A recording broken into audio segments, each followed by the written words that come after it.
And I'm pressing record now just in case we get any more morsels of goodness before we start. Yeah. Michael has a face. There is a face that you have, Michael. And I can't pull it because I don't know how to, but you have a face on you that's just like, oh, I'm missing some stuff here and I need to hit record face. It's a bit like a mini kind of panic face, but not a panic face. And it's your... Well, I'm thinking, how good is this? This is what we need, this stuff. And then we'll hit record and then go silence. And I can see you go like that from across the miles. Michael's slight recording panic face. There you go. That's our new thing. I feel like I've just clammed up as soon as I see the record button go. I'm like, Yeah, I know. Us too. Don't worry. Honestly, we do. We've been doing this for what, 6, 7? This is our 7th year, and we're the same. Press record. There's stone cold silence. Good job we can edit that out. Is it really 7 years? It will be this year. Because when you talk about it 2019. in numbers, like, God, 82, 83 episodes. I think, that's not that much because you get lots of people doing podcasts and they do them every week. And it's just like they go up to 120 very quickly because they're doing weekly. Yeah. So I don't tend to think of it as being that big. But goodness, you guys are monthly, is it? Yes. Your monthly podcast, yeah. I think that's much more manageable too. I mean, your readership or your listenership can only, I talk in readership, but your listenership can, there's only so much. I know I only have so much time to listen to podcasts, maybe because I'm writing as well. I need headspace. I need room in my head for my rearranging my own words. So maybe if people are doing jobs that are less in their head, they have more time for listening. Yeah, that is true. Do you know what? I love that little bit you just said that I'm writing too, and I'm so excited because that's one of my questions is what's next? Are you writing more? We want to introduce you. Byddi, do you want to introduce yourself to our listeners? Hello, I am Byddi Lee. I am a writer from Armagh, and possibly even related to Michael, who has just informed me of his family tree. Are you really? Yeah, that's what I missed. No. The running joke is that everybody in Armagh, if you go back far enough, is related to each other. It's I've travelled quite a lot. I've lived abroad a lot. I was that kid growing up in a small town, couldn't wait to get out of it. And then I came back and realised I just love being here now. So that's nice. And and I write plays, and I write novels, and I garden, and I look after 5 cats now. So I'm busy. That's a lot. That is a lot. Yeah. And the author, we're primarily here to talk about Barren, but to generally talk about you and about writing and about that catharticness of writing, because I know our listeners love the episodes when we talk to authors, because I think it's inspirational to them. They're always incredibly popular, and I know that we've been in touch for a while on and off about getting you onto the podcast, and as I said to you when Michael had a technical issue, I was awake until about midnight reading Barren again, and it's just a wonderful book. I love to hear that. Honestly, fan. I just love writing. I think it's amazing. It's a wonderful thing, and I think it's a beautiful book, and I just love reading. In fact, actually, in the Full Stop in our community, we have a thing that we do every month called Culture Club, where we talk about books, podcasts, films. Mostly it was for books, but we go off on all sorts of different tangents, and occasionally we remember to talk about books and all the culture things, but mostly it's around things that we've read, that or seen or heard or doing that are safe spaces. Mm-hmm. And before we hit record, we were talking about how nice it is to have reading and create things that have been created that feel safe spaces for the listener or the reader or the person watching or engaging in some way, and how important that is. And I could just feel it comes through in Barren, but in all of your work anyway. And I wondered if you could just talk a bit more about how you bring that in. Have you consciously brought that in, or is it just something that just happens for you? It's funny, like we were just talking about this even yesterday, this idea of what you bring consciously to the work and what you bring unconsciously to the work. And I think it's down to the character. So my character, Poppy, was such a caring character. And I feel like Poppy was the one who made that book so safe, because she carried the reader through the story. And Poppy comes from a place, the Enlightenment. So she's a spirit of a child who miscarried. And she, in the story, she's come from this place. She's fully good. She's wholly pure and hasn't been tainted by being immortal yet. And I think that maybe is what I set out to do. And then hopefully the rest of it was intuitively coming in, to be a safe place. When I think that part comes when you realise what Poppy's role is. For me, it came in quite early on. I'm trying very hard to not spoil anything for anyone that hasn't read it yet. So I'm talking very carefully, but there is a part when I wonder if it's different for every reader. I'd love to know from our listeners if you've read, if there was a different part when it came to you that you thought, oh, that's what Poppy is there for.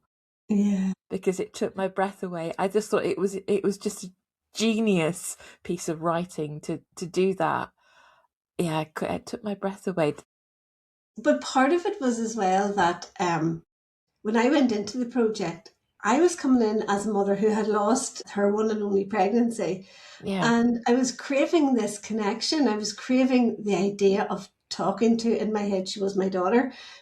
Who knows? But this was my imagine. And I suppose every story for me starts with imagine if, what if, Yes. So imagine if you could communicate with the spirit of your daughter, with the daughter that you never had. And what would she tell you? And how would she nurture you? And how would you nurture her? And what would that relationship look like? So that was in many ways, that was the starting point for Poppy and what she looked like. And of course, she left our mortal world when she was still sort of round about the size. I think she was probably a little bit bigger than a poppy seed, but this was how the name had stuck, that she was the poppy seed. Those little charts that mothers would watch, to see how their child is growing. So that was where she got the name Poppy. But I kind of loved the idea of that connection with, and because I still sort of feel that that there is this connection, with people who have passed, whether they lived or not.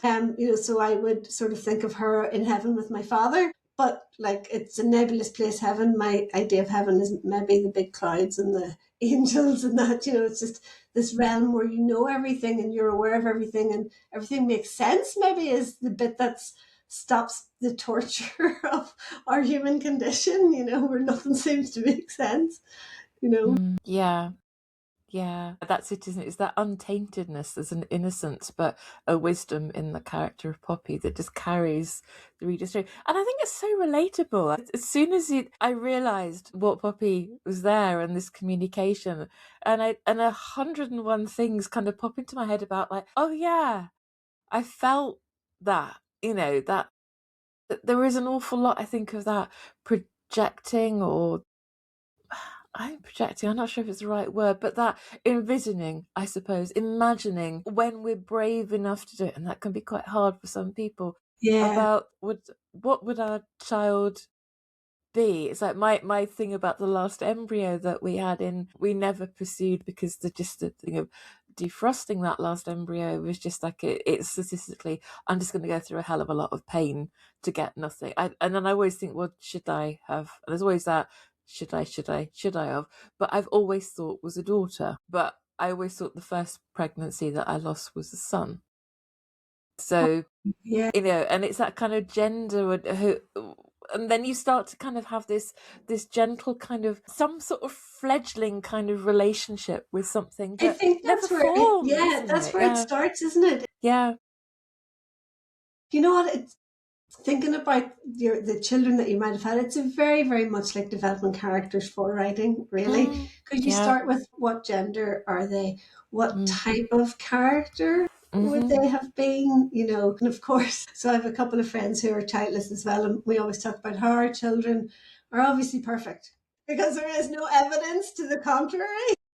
That is true. I love that you talk about them, though. I mean, I don't know that I really heard that much like that. I don't. And that is that cathartic? feel it is maybe for some people it might be a torture. It's an overthinking thing, but I know for me, I think we for most of us we're pre-programmed when we're growing up to we might not think about it that much, but we're kind of assuming that at a certain point in time we're going to become a parent, and then there's the subset of that where we actively go out and try to become a parent, and that doesn't happen. I don't want to use the word fail, but it doesn't happen, and we have all the grief associated with dealing with that.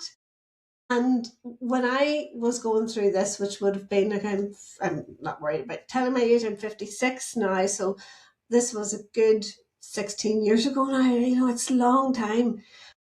But it wasn't just that this happened when I was 40. There was a lead up of nearly 20 years, 17 years to this point, where the line in the sand was finally drawn. But for those 17 or 18 years, nobody spoke to me about this other than my husband and maybe my mother, but it was all guarded and euphemisms and so basically my sister was very good, and we've always shared clothes and everything, so we can't share her sons now. But yourself, nephews are great and all that, but it's not the same as having your own child. And so there was this thing about even other people who were child-free or childless, however they want to identify that, there was this unspoken agreement that nobody would discuss that, and it was this, it felt to me like there was this elephant in the room, that if I was with somebody else who didn't have kids and they were my age, sort of late 30s, early 40s, I was so curious, like, were they trying to? Because I wanted to know what I felt, and was the grief and the pain and the roller coaster of hope and loss, was that something that somebody else also experienced?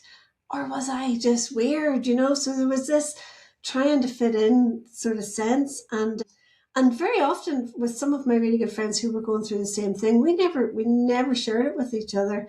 And then a couple of glasses of wine in, maybe. I remember one Thanksgiving I did kind of pluck up the courage and ask a friend, and she was she was in exactly the same place. She was a couple of years ahead of me, so she had started to come to terms with what, and yourself, that's a process. So she was ahead of me. And what's really interesting is that nobody can nurture you through that other than somebody who has been there. And so we kind of become mothers for each other, because your own mother can't identify with that, Yeah. So that was, that was the thing. So that was why writing Barren for me was so important, because I wanted to, open up that floodgate, say, look, it's okay to talk about these things. You're not alone. What you're feeling is bad. It's awful. It's terrible, but it's okay, because we're going to get through it together. So that was, Yeah. And I love that. What was the reader feedback to that? All those emotions? Because I noticed that some of the things online, people had said it was comforting and it was also challenging as well. And I'm wondering how people felt about that, those readers. Interestingly enough, so one of my beta readers actually thought, now, and it was funny because he had written a zombie book, right?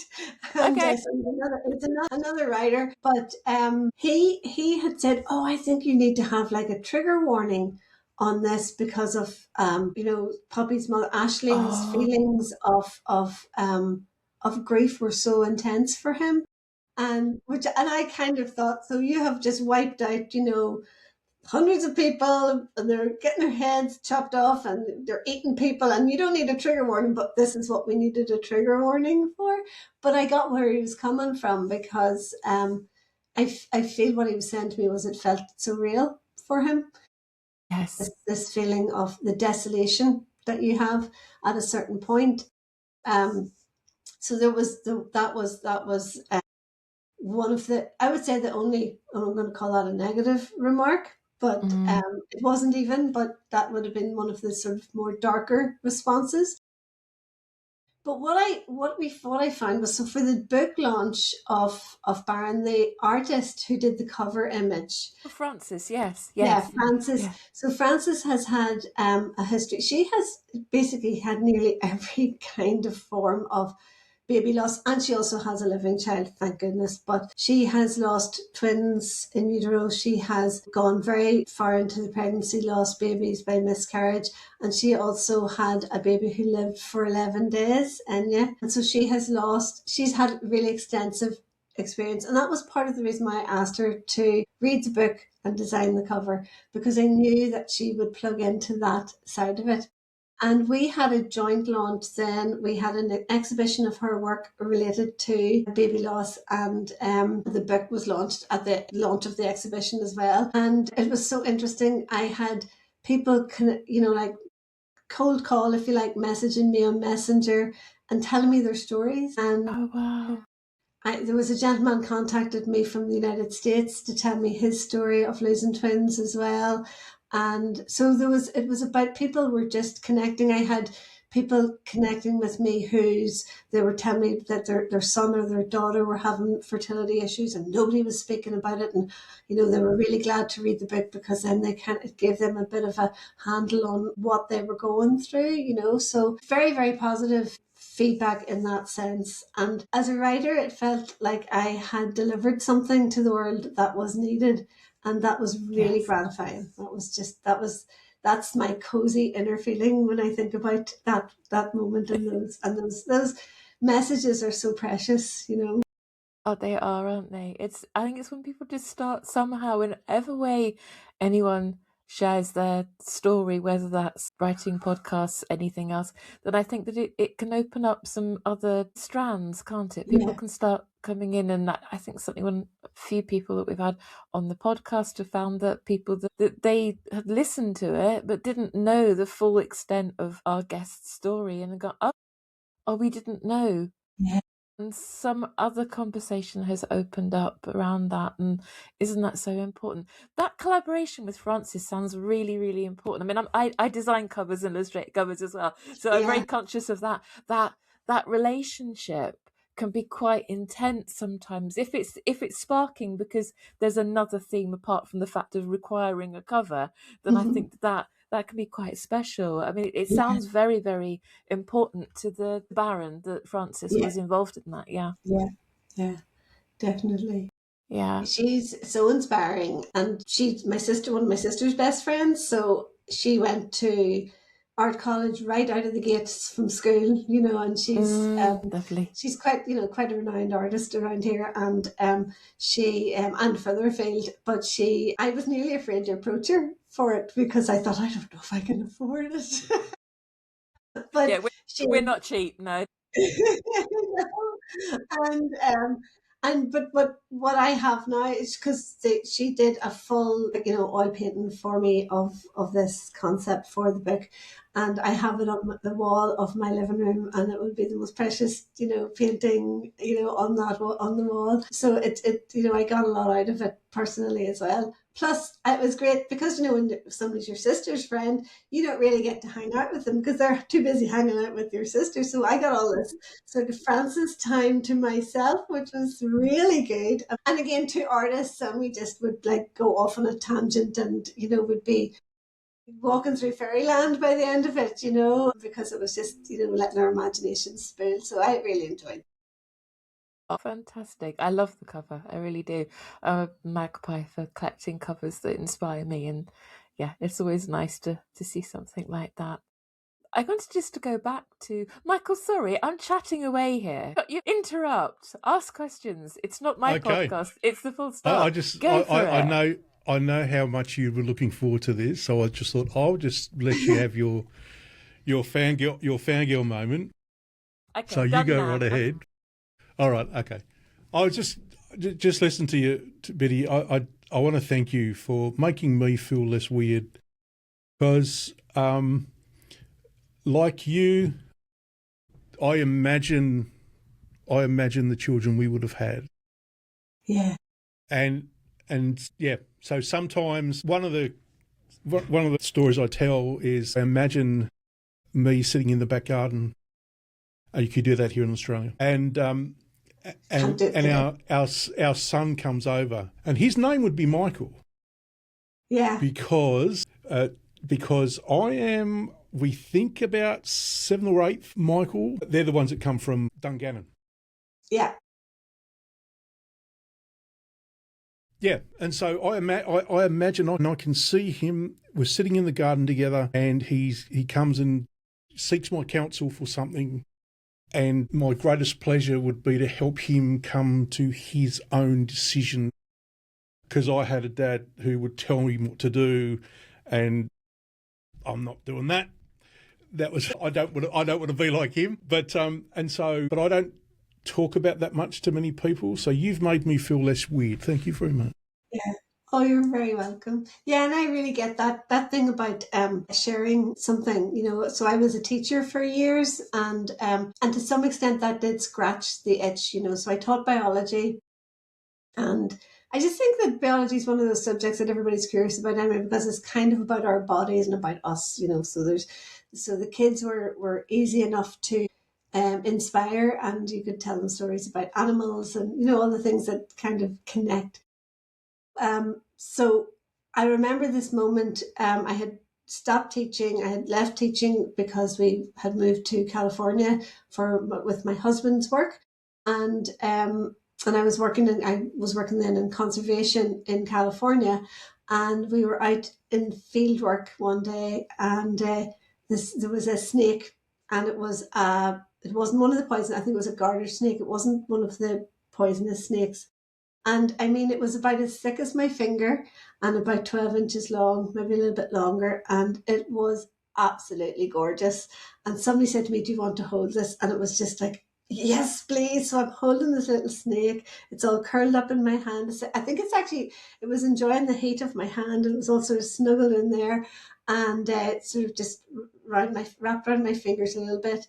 And I have a photograph of it, and I'm wearing like a Californian sort of cowboy hat, you know, because you have to wear those when you're out in the field in California. And it was a real kind of my hair in pigtails, and I've got this little snake in my fingers.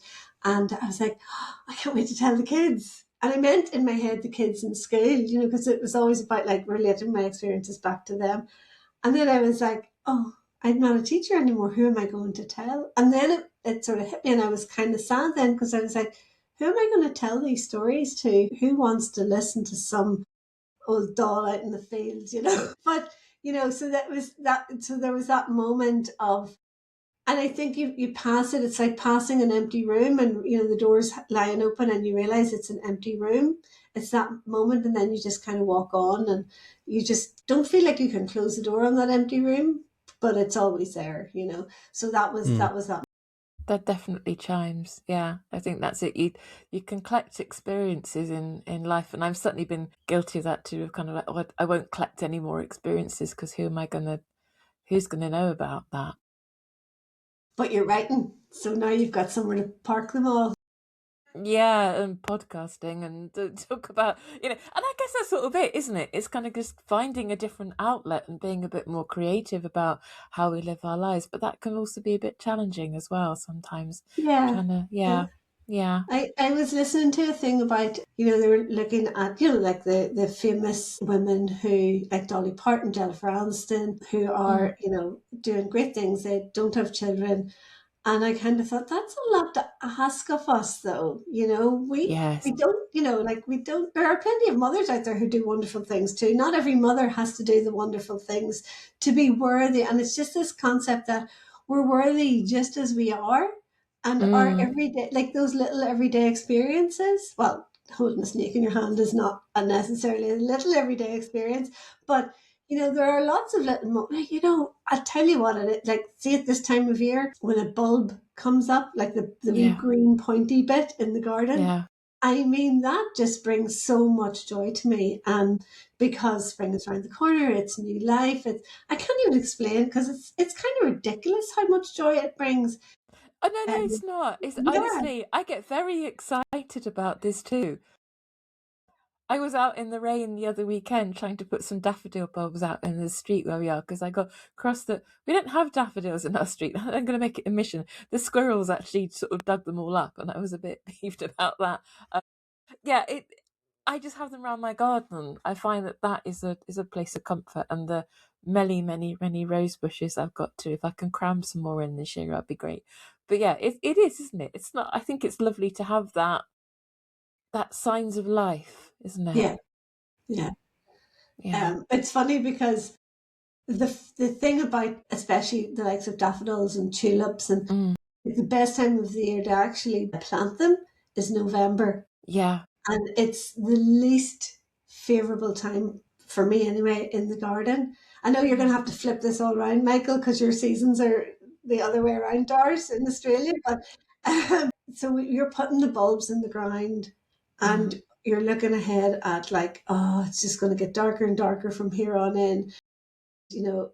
But it's the ultimate action of hope, you know. It's the ultimate act, I think, of hope to plant bulbs. So last autumn, I bought 100 weight of like a big sack of bulbs. There must have been, I was planting them in batches of 200, and I think I did that 5 times. So there must be about 1,000 bulbs planted My around. goodness, Byddi. I'm just in a small suburban garden, you know. It's not. So I am awaiting this riot of colour this year, and they have. Wow. I thought for a while I had planted them too deep, and then I was like, oh, are they ever going to make it to the surface? But yeah, they're poking out, and yeah, it's going to be, and then they'll spread as well. So Wow. it's exciting, and it's those things that, and I think that's what you do. You know, I think I know that's what I do. I connect to nature, and I use nature as my guiding light now. I kind of think about you know, this is hopefully those daffodils will be there for decades to come. My father and my sister's father-in-law planted a bunch of daffodils down some country lanes near us, and they come up every year. And that, you know, so there's that legacy then of the daffodils. Yes. Yeah. So yeah. No, I completely resonate with that so much, Byddi. I think it some of the most treasured plants in my garden are ones that I never planted. They are the previous owners. There's a beautiful rose in our garden that inspired me to plant more roses, because we uncovered it we're by an air raid shelter, anyway, long story, and this rose was just there, and it's red, and I do very little to it. It's one of those low maintenance thing, and it just flowers and flowers and flowers. All the other ones I planted, I'm kind of constantly kind of chatting to them and tending to them and making sure they're okay, whereas this red rose, it just keeps going, and it's just beautiful, and it just brings me so much joy. And it's that relationship to probably the fact that someone else did that. Yeah. And now, and I don't know who it was. I've got a good idea who it was, because we haven't had that many owners of our old house, but I know who they all are now. Lovely, this idea of the things that we leave behind, and they don't have to be children. You know, we've left behind. Plant a tree, you know, and see where that goes. You know. Yeah. I know of a couple of people in our community who've done some tree planting, and one lady in particular who has done some tree planting actually in Northern Ireland, who's actually put some trees up. And I know there's been suffering with the storms as well. There's been quite a lot of damage, but it's beautiful to see that there is just sort of places where we can carry it on. I kind of wanted just to circle back to something that you said around mothers, and around actually the fact that, you know, we give a lot, and that mothers can give more, and about climate and the relationship with nature. I know Barron's was shortlisted for awards around infertility, but also climate as well, and around nature, all those sorts of themes. And one thing that I've seen pop up from time to time has been mothers fighting climate change, and mothers taking kind of lead. And this is not to parent bash, because we don't have a parent bashing space here, but it is that media kind of cotton on to that thing of parents doing more for the planet because they have a vested interest in the next generation, and we potentially do not.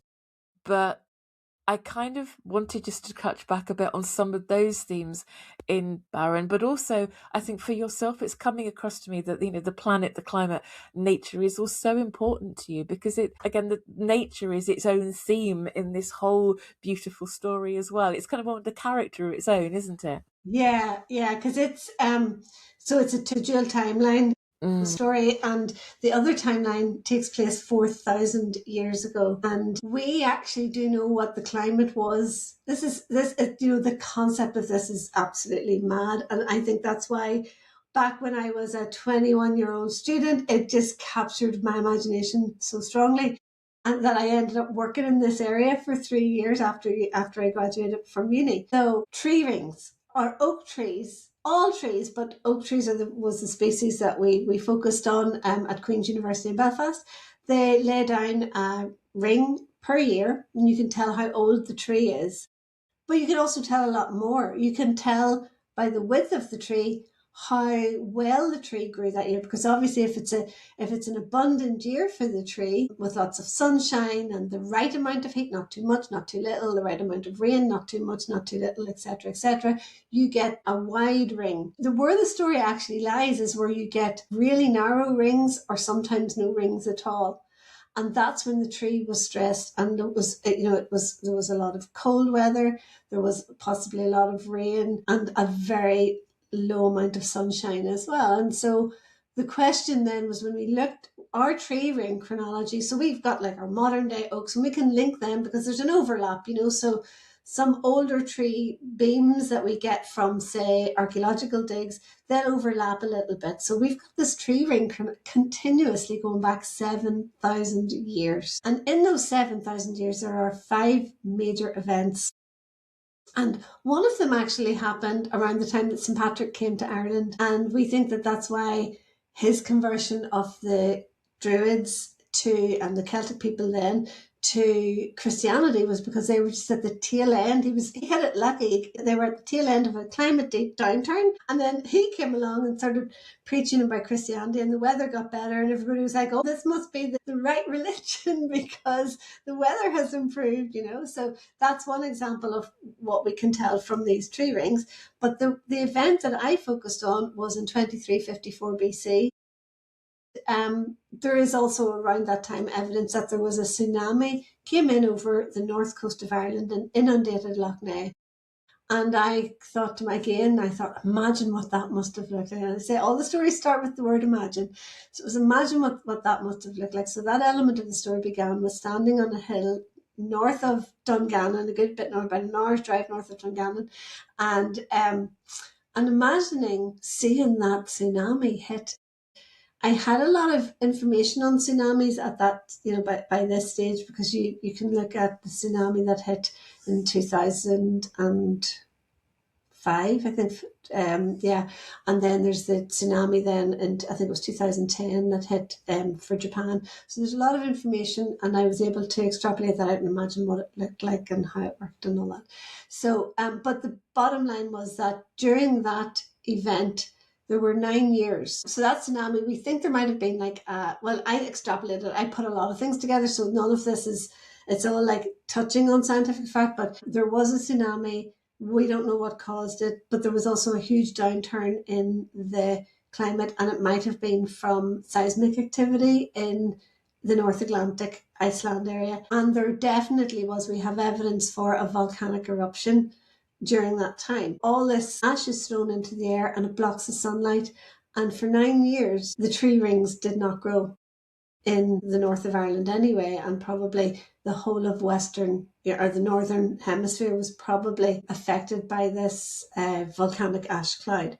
So when you're Neolithic and your crops aren't growing annually, you can't hop down to the local spar shop and get something out of their freezer. So you either have to migrate south, which I hope most of them did. Also, moving like that, migrating south would have been quite costly for them, because they would have had to try to bring their herds with them, but they probably were only going to move after they were sure that the summer wasn't going to come back to them, So would they have held off 2 summers, whatever? We're not sure.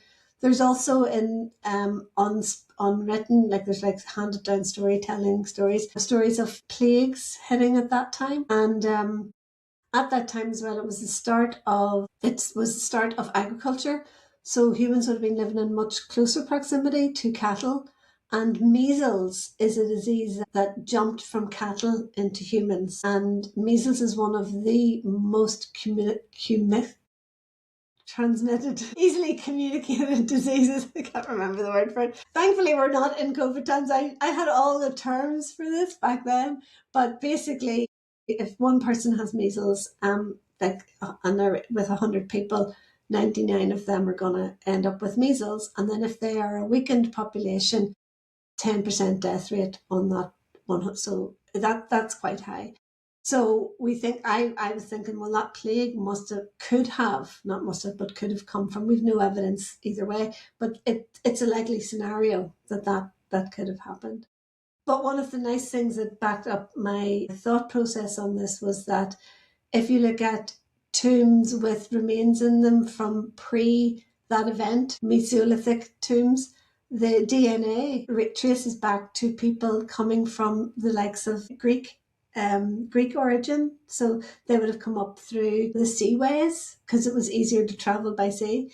And then after the 2354 BC event, for 30 years there was nobody there, and then there was an influx of people sort of from Eastern Europe, sort of Poland area, that what is now Poland, coming in, and the gene pool analysis backs up that theory. So that was nice, because I only went to that lecture after the book was written.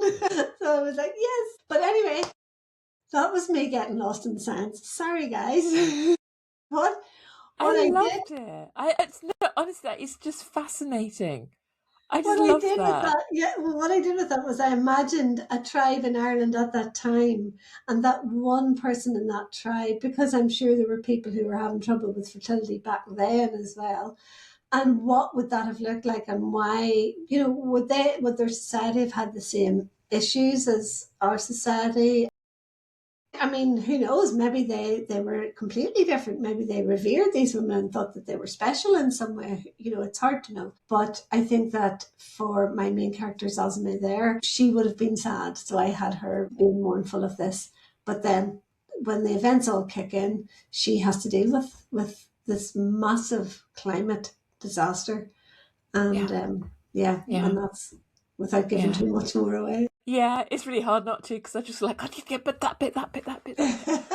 But one thing that I thought was interesting was how you'd had characters in there around her, without spoiling it, significant character, in the female character who does judge her and threatens her. There's this underlying kind of threat because of her infertility. Trying really hard not to spoil. Anyway, but some of that language, I mean, clearly, obviously, you're writing with the reader, the modern day reader in mind, and that language has to be relatable. And I guess it's another question somewhere in there that I haven't yet formulated around that language, but it's just so relatable.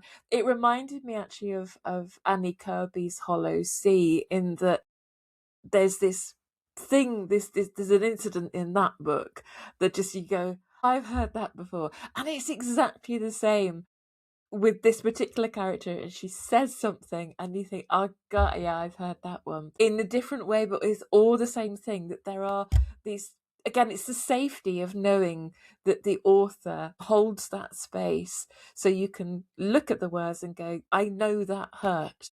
I know, and I can relate to that hurt so well. It's a very powerful moment. There are very powerful moments that occur through because of that relationship between these two characters. And it's nice that I've had parents that I know contact me and say, have you? I was going to ask, have you had that? Yeah.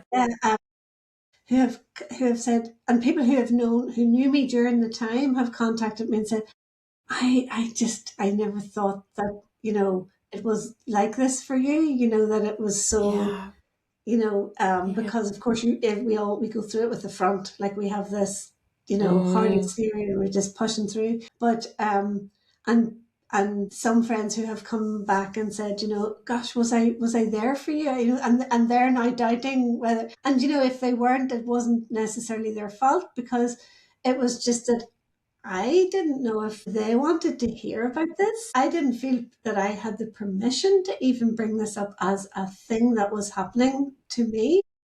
And because it just seems so taboo. Taboo is the only word I can think of for it. Yeah. But what I did discover, and what I've seen a lot of since, is I feel like it's like I've come out. Yes, there is a feeling of that. I've spoken to a friend of mine who actually is trans, and he has said that there are some parallels. We've sat down and gone, there are some parallels, not to demean one journey or another or disrespect each other, just generally over a couple of beers. We've gone, yeah. It is. And it's interesting. You're talking about this thing about journeys. Like there's nobody gets to midlife without having had some serious knocks and some serious things to get through, and grief and all that. And so we all have that.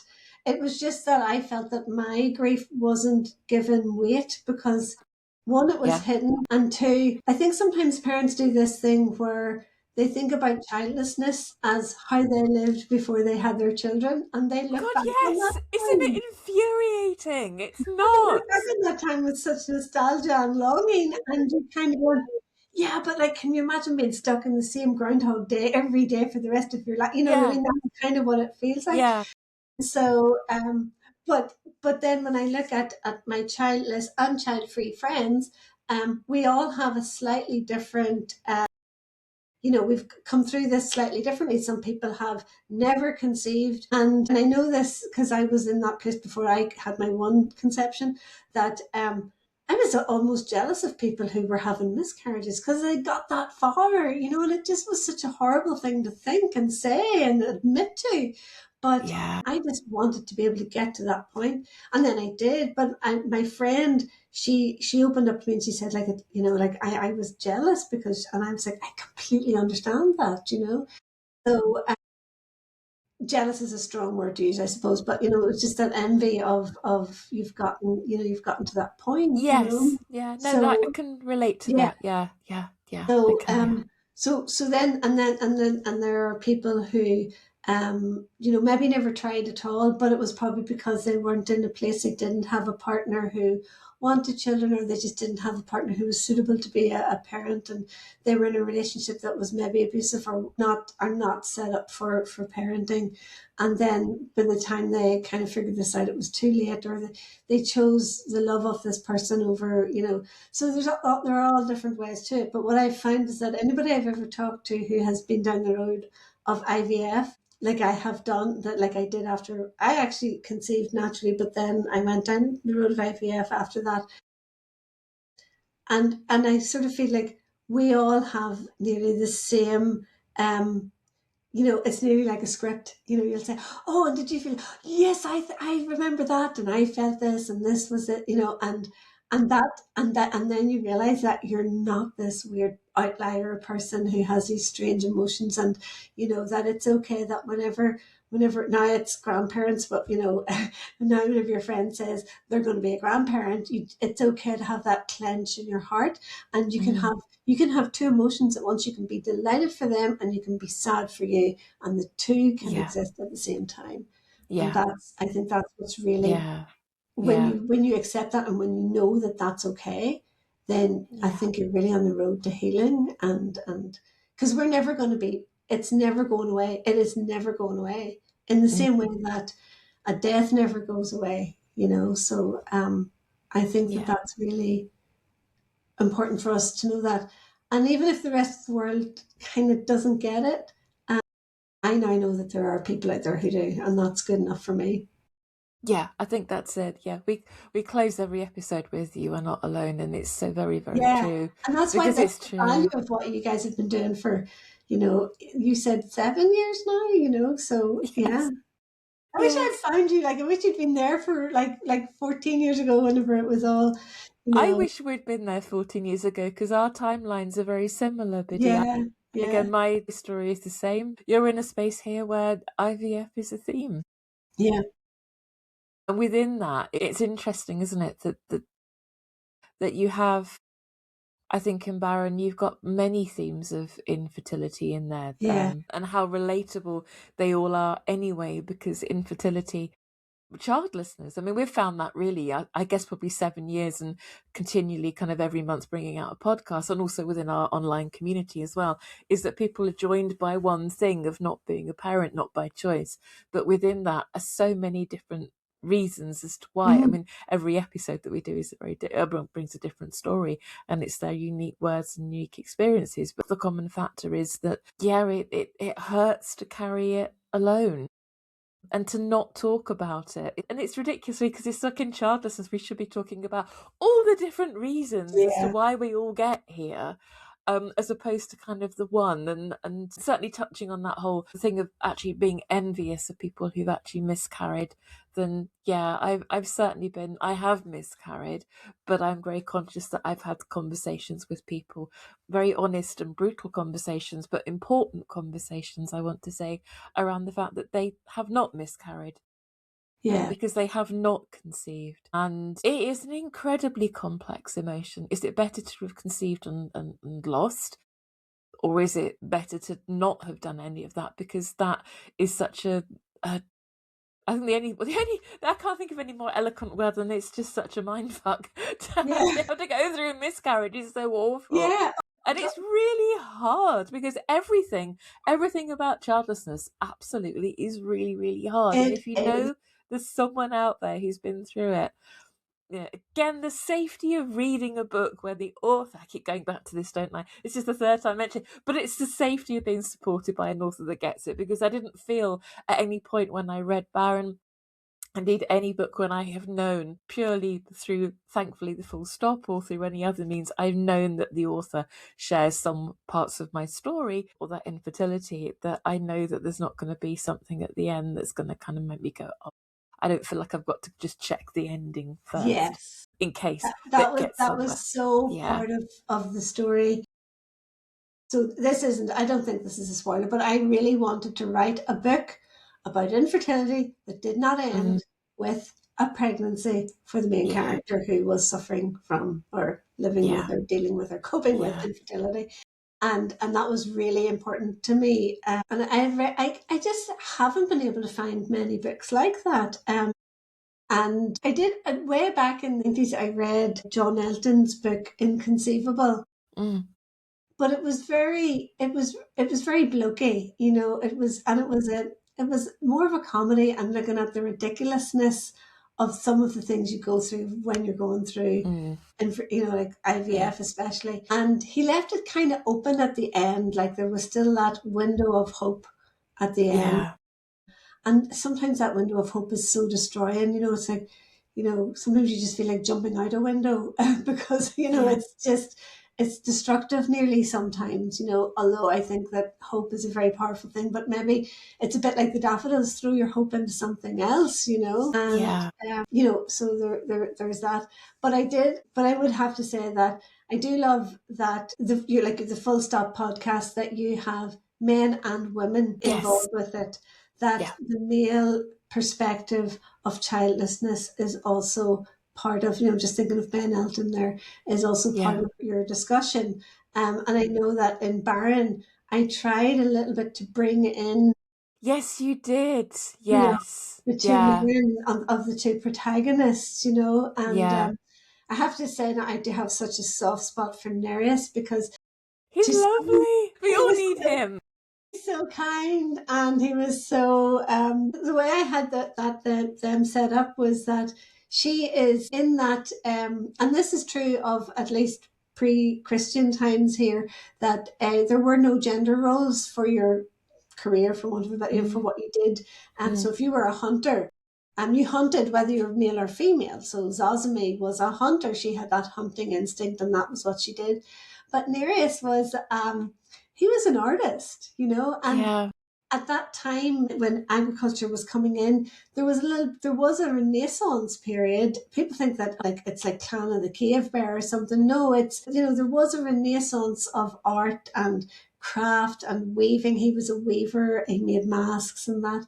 And there was a lot of sort of metal work and stuff going on with the Bronze Age. So I wanted him to be what we would consider in our today's society a more feminine role of the artist, and he was married to the more masculine role that Zazami took of the hunter who went out and fed everybody. And she also didn't like giving way to the agriculturalists. They were a different movement as far as she was concerned. She liked the old ways. So it's a little bit like the people who like to read a book as opposed to an ebook. Yeah. Yes. I was kind of playing about with those themes. Yeah. But he was so super, like, I think there's a line in it where he says that it's something about how she is this whole world, and that doesn't change regardless of what happens with them and children, And in the modern timeline, Ben is like that too. He chooses, going back to the Neolithic time. Sorry, they would have had the choice to dissolve their marriage. Again, this is going back to sort of Druidic customs that I do know of, and they have a choice after a year to dissolve the marriage if it's not working. And possibly that could be one indicator that the marriage is not working if there are no offspring. So, but he, it was about, is he going to keep on choosing her? And that was always in her mind. And that was part of the very tension much there, isn't it? There is that tension all along. So it is that concept of, I had 2 marriages. The first one broke down, and it was in part because of infertility, I suspect. But my marriage now, so that first one was just the trial run, practice marriage. But my marriage now is, it has brought us closer together. I'm happy to say that that is something that has cemented us together, rather than pushed us apart. But I've experienced it both ways. It is definitely a hard thing for people to lose both the future children and the person who they're with. That was a dark abyss to go into. But I was so lucky that I was out the other side of it and in a good place. So I'm lucky. That's lovely. And I think he's just such a lovely character. He reminds me very much of all of the, like a bundle of all of the men that I've been very privileged to meet through my childhood journey. There are elements in there that I think that reminds me of Michael, and that reminds me of other people as well that I've met too. Yeah. And I think that's... And how they love the children. Yeah, and how they play with the child. Yeah, and the wideness of the character as well. I think you're right. It kind of I've been very lucky to go to a few talks within the university here in Cambridge about kind of gender roles and around sexuality back in ancient times, so back in ancient Greece and ancient Britain. And actually, we've got an awful lot to blame kind of Victorians for. You have to do this, and you have to do this, and you have to dress like this and be like this, and you have to do these things, and to categorize people. And we're talking sort of pre-Victorian, but Victorians really embrace this stuff. And actually, it's only kind of like we were, humans that was kind of largely incidental. The way we dressed, our sexuality, kind of anything like that. There's so much evidence in early kind of in paintings and in history and stories that tell us that actually it was okay to be trans, to be gender fluid. It was fine. It wasn't an issue. It was like what you're saying is it was okay to be you. It was okay to be you. Yeah. Okay to be you. How much is weighted around childlessness? I don't know, because I think historically there is always that fear that we're all going to die out, I suppose, and it's happening now, isn't it? In the news now, people are worried that no one, women aren't having children, and people, I'm sitting there constantly going, okay, childless, hi, hello. Just because we're not, it doesn't mean to say that we can. Can we just have a conversation about that? But anyway, that's a whole nother thing, and we'll get into politics if we're not too careful. We try to avoid that if we can. Other than I think you say that in nearly every episode I've ever listened to. Yes. Where do you start? I mean, let's do a political podcast. But like having children is a political action now. Nearly, God, it is, having them isn't it? or not having them. So yeah. Yes, yeah. It's Yeah, it is that. We had Christina Cooper on the podcast a long time ago, and I'm sure it was her that said to her relations, one of her favourite phrases is that "get out of my uterus." And it does feel very Yeah, like that right now. It's just like, definitely. can politicians just back off and give us the the choices and the Yeah, and platform it's to be able to yeah, speak. Yeah, yeah. because it's not just putting the pressure on women; it's also putting the pressure on the men Yeah. alongside those women. Yes. You Yeah. know, Exactly. either Yeah. way, you know. Yeah. So It is. Yeah. Yeah. Or it again. It's this thing of it's the ways the woman's fault. no, No. No. No. No. No. No. No. No. No. No. No. No.